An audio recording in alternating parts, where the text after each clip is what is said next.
I'm not scared of what Khalid Sheikh Mohammed has to say at trial, and no one else needs to be afraid either. We need not cower in the face of this enemy. Our institutions are strong. Our infrastructure is sturdy. Our resolve is firm, and our people are ready. At least some of our people are. Attorney General Eric Holder at the Senate Judiciary Committee today defending his decision to put accused 9/11 mastermind Khalid Sheikh Mohammed on trial in civilian criminal court in New York City. The Attorney General asking politicians purporting to be scared by that idea, frankly, to buck up. President Obama echoing his Attorney General today when asked by NBC News if some Americans might be offended by Mr. Mohammed having a real American trial. I don't think it will be offensive at all when he's convicted and when the death penalty is applied to him. I'm not prejudging it. I'm not going to be in that courtroom. That's the job of the prosecutors, the judge, and the jury. What I'm absolutely clear about is that I have complete confidence in the American people and in our legal traditions. And the prosecutors, tough prosecutors from New York who specialize in terrorism.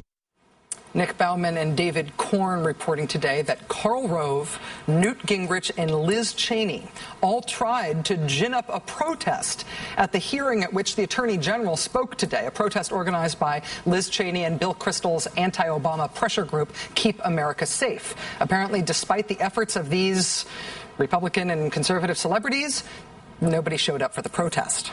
The lack of a summonable by Twitter grassroots mob to protest the Attorney General at the hearing today, however, is not holding back some conservative critics of the administration from trying to make maximally outrageous political hay out of the Khalid Sheikh Mohammed trial decision. Exhibit A through Z on this is Congressman Louis Gohmert of Texas. Here he was speaking last night on Fox News. You've got millions of New Yorkers who will be put at risk by this. And unless they're trying to create a new jobs bill by allowing terrorism back in New York, then this is insane. And even that would be insane. You think that would be insane? Saying we want to allow terrorism back in New York as a form of a jobs bill? Says the congressman from Texas.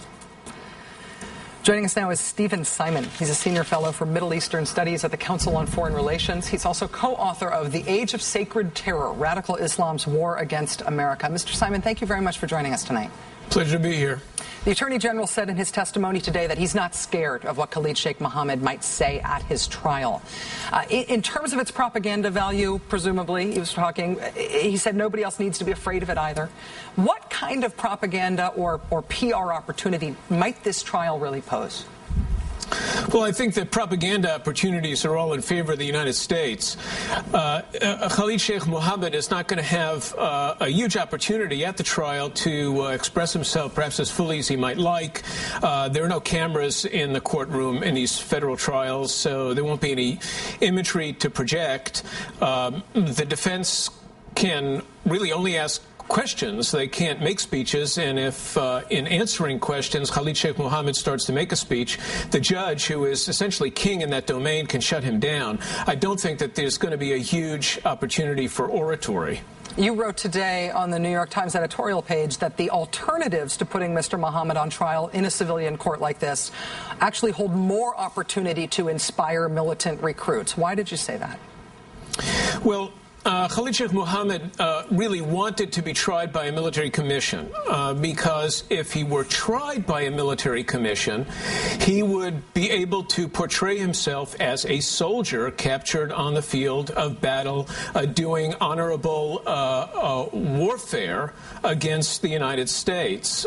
Well, that's in fact not what he did. He was a criminal and a terrorist, and he killed 3,000 innocent people, and he broke federal statutes in the process.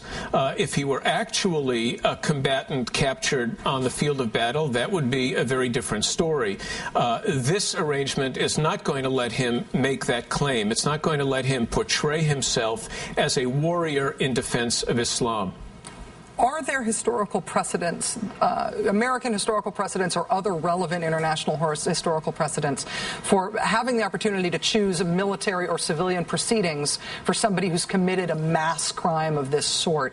And what do you think those precedents tell us about the effectiveness of this sort of decision for how these people are viewed by history? Well, the United States generally treats these people as criminals, and that was the case with Zacharias Moussaoui, who was convicted of planning to fly airplanes into buildings. It was true of the blind sheikh, Sheikh Umar Abdurrahman, who was convicted in New York City on terrorism charges, and it was true of Ramzi Youssef, who carried out the first attack against the World Trade Center in 1993. So that's generally the way we do things. Our view in the United States is that these people are criminals and they're to be tried as criminals. Let me ask you about one larger point about terrorism and the type of extremism and militant recruiting that people are worried about with Khalid Sheikh Mohammed's trial. You also wrote today in the Times that among radical clerics and theorists who are influential in the type of movement that Khalid Sheikh Mohammed has come out of, you wrote that cracks are beginning to appear in the jihadist base. What did you mean by that? How might a civilian trial for the 9/11 plotters play into that?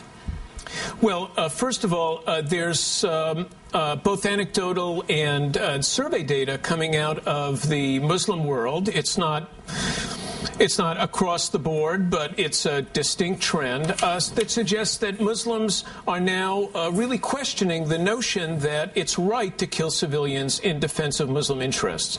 And what this trial does by showcasing the horrible toll of 9/11 and that the casualties were, in effect, all civilians, I think the trial will underscore, it'll reinforce that trend in the Muslim world, and that's strongly in the U.S. interest. In addition, you do have former jihadist imams, clerics, who are increasingly questioning the validity of jihad as a way to pursue the interest of Muslims at this point. And I think the kind of trial that will be held for Khalid Sheikh Mohammed will reinforce those arguments. Stephen Simon, Senior Fellow for Middle Eastern Studies at the Council on Foreign Relations. Thank you so much for joining us tonight. I think that The Age of Sacred Terror is an incredibly important text for understanding this movement in general. I've found it personally very helpful, and I'm really grateful for the chance to have you on the show. Thank you. Thanks so much, Rachel.